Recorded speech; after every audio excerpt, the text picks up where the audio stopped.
प्रमाणे तेजस्वी दिसणारे व्यासपीठ, चंद्राप्रमाणे शीतल छाया देणारे गुरु आणि चांदण्यांप्रमाणे चमकणाऱ्या माझ्या विद्यार्थी मित्रांनो, आयुष्य वेचले स्त्रियांच्या शिक्षणासाठी, जगत राहिल्या समाजाच्या सेवेसाठी, ज्ञानाचा प्रकाश पसरवणाऱ्या तुम्ही ज्ञानज्योती. वंदन करते मनोभावे तुम्हाला कोटी कोटी. क्रांतिज्योती सावित्रीबाई फुले यांची आज जयंती. त्यांना मनोभावे वंदन करून मी माझ्या भाषणाला सुरुवात करते. स्त्रियांच्या अंधाऱ्या जीवनात पेटविल्या ज्ञानाच्या ज्योती, स्त्रियांच्या अंधाऱ्या जीवनात पेटविल्या ज्ञानाच्या ज्योती. म्हणून तर आज जगती अमर आहे सावित्री, म्हणून तर आज जगती अमर आहे सावित्री.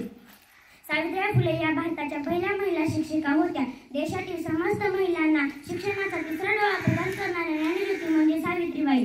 धर्माच्या नावाखाली समस्त भारतीय स्त्रियांचे भावविश्व नाकारणारे व्यवस्थेविरुद्धचा बुलंद आवाज म्हणजे सावित्रीबाई.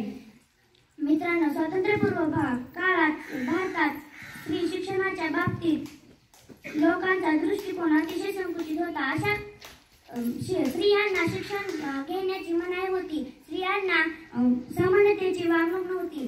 चूल आणि मूल हे स्त्रीचे कार्यक्षेत्र आहे अशी लोकांची पक्की धारणा होती. अशा काळात 3 जानेवारी 1831 रोजी सातारा जिल्ह्यातील नायगाव येथे लक्ष्मीबाई व खंडोजी नरसी पाटील यांना कन्यारत्न प्राप्त झाले. त्यांनी तिचे नाव सावित्री ठेवले आणि ही सावित्री स्त्री शिक्षणाची उद्गाठी क्रांतिज्योती सावित्रीबाई फुले म्हणून लौकिक पावली. आपला म्हटला जाणाऱ्या दुर्बल स्त्रियांसाठी सावित्रीबाई सरस्वती ठरल्या. महिला ही अबला नाही तर खरी दुर्गा आणि रणरागिणी आहे.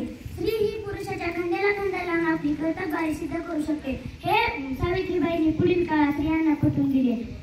धन्यवाद.